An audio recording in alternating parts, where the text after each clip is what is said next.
סוכן השחקנים איתן אלון, אחרי שבוע כל כך מטורף מבחינתך, איך אתה מסכם אותו במילים שלך?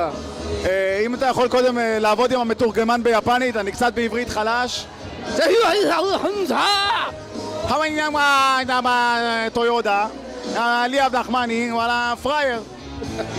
אבל לא, באמת עכשיו, זו הייתה עבודה נהדרת של MHFC, זה מוכיח כמה האתר שלנו חזק, למרות שיש אנשים עם דעות שמאלניות קיצוניות שגובלות בחמאס, או אפילו גרוע מזה, גדודי עז-א-דין אל-קסאם, ואחד מהם מראיין אותי ברגע זה. אמנם בימים כתיקונם הוא מחבל לא קטן, אבל באמת באמת שלמרות כל החילוקי הדעות הפוליטיים אני שונא אותך, ושתדע את זה, ועכשיו אני רואה אותך פנים על פנים. מחמם את הלב. מחמם את הלב, בהחלט.